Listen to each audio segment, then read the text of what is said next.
بسم اللہ الرحمن الرحیم۔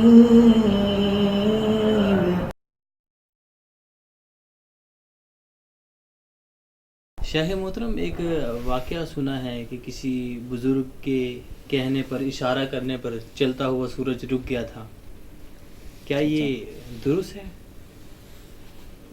جی اسی طرح اس واقعے کا کہ یہ بھی بیان کیا جاتا ہے کہ ان کے کسی ساتھی نے چوری کی تھی اور ہاتھ کے ساتھ ہاتھ چپک گیا تھا اس چور کا۔ اس کی کیا حقیقت ہے؟ بسم اللہ الرحمن الرحیم۔ محترم ضیاء الرحمان صاحب اور محترم حافظ المدثر صاحب، آپ نے جو سوال کیا ہے کہ ایک بزرگ کا واقعہ بیان کیا جاتا ہے کہ سورج کو چلتے ہوئے انہوں نے کہا تھا کہ رک جا، وہ رک گیا تھا، اور آپ نے بھی کہا کہ اسی واقعہ کے آگے یہ بات بھی بیان کی جاتی ہے کہ کسی چور نے چوری کی تھی تو اس کے ہاتھ پہ ہاتھ وہ رکھا تو وہ ہاتھ چسپاں ہو گیا، جڑ گیا۔ تو بات یہ ہے کہ یہ کسی بزرگ کا واقعہ نہیں ہے، بلکہ احادیث کے اندر اس کا تذکرہ موجود ہے۔ یہ ایک نبی کا واقعہ ہے۔ صحیح بخاری کے اندر بھی حدیث موجود ہے، اسی طرح صحیح مسلم کے اندر بھی حدیث آتی ہے۔ صحیح بخاری کے اندر حدیث نمبر 3124 ہے، کتاب الجہاد کے اندر، اور صحیح مسلم کے اندر بھی کتاب الجہاد ہی کے اندر یہ روایت آتی ہے۔ بیان کرنے والے سیدنا ابو ہریرہ رضی اللہ تعالیٰ عنہ ہیں۔ سیدنا ابو ہریرہ رضی اللہ تعالیٰ عنہ بیان کرتے ہیں کہ جناب محمد الرسول اللہ صلی اللہ علیہ وسلم نے فرمایا کہ پہلے نبیوں میں سے ایک نبی کا واقعہ ہے۔ نبیوں میں سے ایک نبی نے اللہ کے راستے میں جہاد کرنا چاہا، اپنے ساتھیوں کو انہوں نے جمع کر کے وعظ و نصیحت کی اور اعلان فرمایا۔ اعلان کے اندر اس نبی نے یہ فرمایا کہ بھئی جس کا نیا نکاح ہوا ہے وہ بھی ہمارے ساتھ جہاد میں نہیں جائے گا، اسی طرح جس نے مکان نیا بنایا ہے اور ابھی اس کی چھت اس نے نہیں ڈالی تو وہ بھی ہمارے ساتھ نہیں جائے گا، بکریوں کا ریوڑ کسی نے خریدا ہے تو وہ بھی ہمارے ساتھ نہ جائے۔ الغرض کہ جس کے کوئی کام کاج ہیں، ضروریات ہیں، وہ ہمارے ساتھ جہاد میں نہیں جائے گا، اس کے علاوہ جو لوگ ہیں وہ ہمارے ساتھ جائیں۔ تو اس نبی نے اپنے صحابہ کو، ساتھیوں کو اکٹھا کیا اور جہاد کے لیے چل نکلے۔ جس بستی میں جا کر انہوں نے جہاد کرنا تھا، اس بستی پر کہ جب پاس پہنچے نا، تو اس وقت ٹائم یہ تھا کہ عصر کی نماز کا وقت تھا۔ سورج جس جگہ پر عصر کے ٹائم ہوتا ہے اس جگہ پر سورج تھا۔ جب اس نبی نے سورج کو دیکھا، جس طرح کہ محترم ضیاء الرحمان صاحب کہہ رہے تھے کہ ایک بزرگ نے سورج کو کہا تھا، تو یہ اللہ کا نبی تھا۔ دیکھا کہ اس نبی نے سورج کو کہ یہ اب عصر کا ٹائم ہے، سورج تھوڑی دیر کے بعد غروب ہو جائے گا، ہم جہاد کرنے لگیں گے تو رات چھا جائے گی۔ تو سورج سے مخاطب ہو کر اس نبی نے کہا کہ انک معمورۃ وانا معمور، اے سورج تو بھی اللہ کے حکم سے چلتا ہے اور میں بھی کوئی اپنی مرضی سے نہیں آیا، بلکہ اللہ کے حکم سے میں بھی آیا ہوں۔ تو بھی معمور ہے اور میں بھی معمور ہوں۔ تو پھر سورج کو کچھ نہیں کہا، اصل بات جو ہے سورج کو کچھ نہیں کہا بلکہ اللہ تعالیٰ سے دعا کی۔ اس نبی نے اللہ سے دعا کرتے ہوئے الفاظ یہ استعمال کیے کہ اللہم احبسھا علینا، اے اللہ اس سورج کو ہم پر روک دے، یہ رک جائے، میں جہاد کر لوں، علاقہ فتح کر لوں اور پھر اس کو آگے چلنے دینا۔ تو جیسے ہی اس نبی نے دعا کی تو اللہ تعالیٰ نے چلتے سورج کو روک دیا، سورج رک گیا۔ اس نبی نے جہاد شروع کیا، وہ سارا علاقہ جو تھا وہ فتح کر لیا۔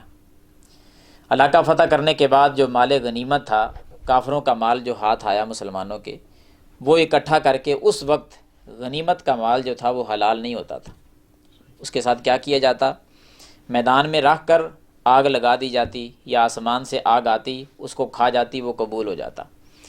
جب وہ رکھ کر میدان میں سارے کا سارا مال اس کو آگ لگائی گئی تو وہ آگ نے اس کو نہ جلایا۔ جب اس کو آگ لگی ہی نہیں، آگ نے جلایا ہی نہیں، تو اس نبی نے فرمایا تھا کہ بھئی تمہارے اندر کوئی خیانت پائی جاتی ہے جس وجہ سے یہ مال جل نہیں رہا۔ تو پھر اس نبی نے کہا کہ سارے قبیلے کے جو لوگ ہیں نا، تمام قبیلوں کا ایک ایک آدمی وہ میرے پاس آئے، میرے ہاتھ پر ہاتھ رکھے۔